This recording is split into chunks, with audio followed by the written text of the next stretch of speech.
लेकिन इस समय सबसे बड़ा सवाल यह है कि आखिर हॉर्मुज जलडमरू मध्य यानी स्ट्रेट ऑफ हॉर्मुज में फिलहाल हालात क्या है। दुनिया भर की अर्थव्यवस्था का आधार बना हॉर्मुज, ईरान और अमेरिका यहां एक बार फिर आमने सामने हैं।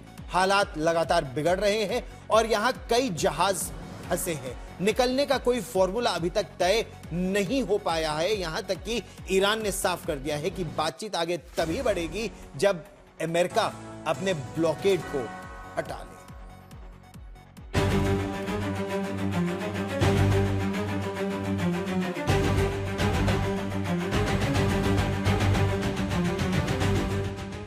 कब तक होगा हॉर्मुज पर करार? कब तक करना पड़ेगा जहाजों को इंतजार? ईरान बैकफुट पर, अमेरिका ने भरी हुंकार। न ईरान झुकने को तैयार है, न ही अमेरिका रुकने को। ईरानी पोर्ट्स पर अमेरिका की नाकेबंदी ने हॉर्मुज के हाल बेहाल कर दिए हैं।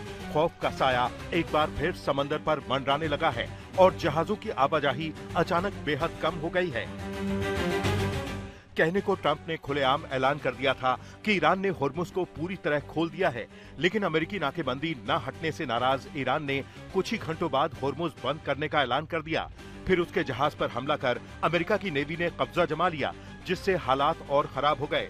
इतने कि ईरान ने साफ कह दिया कि अमेरिका से फिलहाल कोई बातचीत नहीं होगी। सीज फायर खत्म होने को अब कुछ ही घंटे बाकी बचे हैं, जिससे दुनिया भर में हलचल बढ़ गई है। हमें लगता है कि स्ट्रेट ऑफ हॉर्मुज पर अमेरिका द्वारा ईरान के खिलाफ नाकेबंदी बनाए रखने के फैसले को लेकर ईरानी अधिकारियों ने स्ट्रेट ऑफ हॉर्मुज को खोलने की शर्तें बदल दी हैं। मेरा मानना है कि ये दोनों पक्षों की गलती है। इसके बाद उन्होंने चेतावनियां दी और हमला भी किया, जिसके कारण जहाजों के चालक दल को वापस लौटना पड़ा।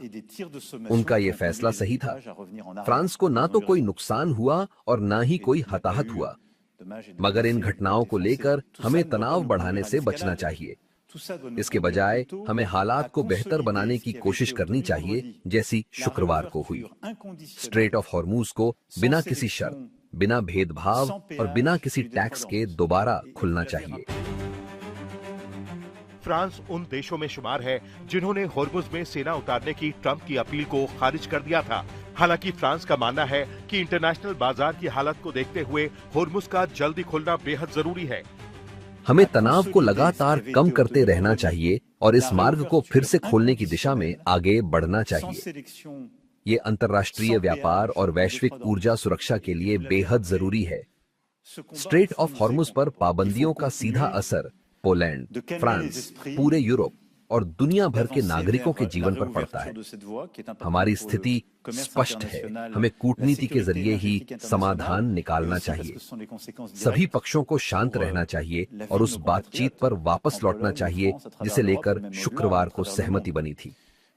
हमें युद्ध विराम बनाए रखना चाहिए, जिसमें लेबनान भी शामिल है, और इसे जितना संभव हो उतने लंबे समय तक जारी रखना चाहिए। साथ ही परमाणु मुद्दे, बैलिस्टिक मिसाइलों, स्ट्रेट ऑफ हॉर्मुज और इससे जुड़े दूसरे मुद्दों पर बातचीत के माध्यम से एक स्थायी शांति समाधान तैयार करना होगा। ईरानी जहाज पर अमेरिका के कब्जे के बाद से हॉर्मुज के हालात और खराब हुए हैं। दरअसल ये जहाज Islamic Republic of Iran shipping lines का हिस्सा है, जिस पर अमेरिका पहले ही पाबंदी लगा चुका है। जहाज पर लदे सामान को लेकर विवाद बना हुआ है, क्योंकि इस पर दोहरे इस्तेमाल वाला सामान था।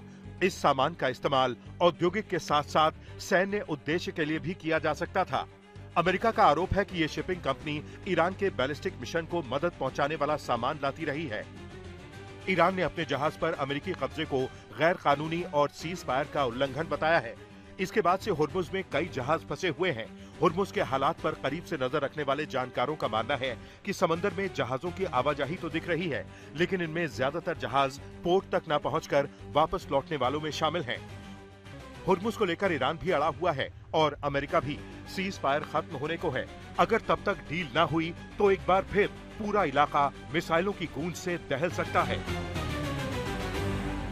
आज तक ब्यूरो।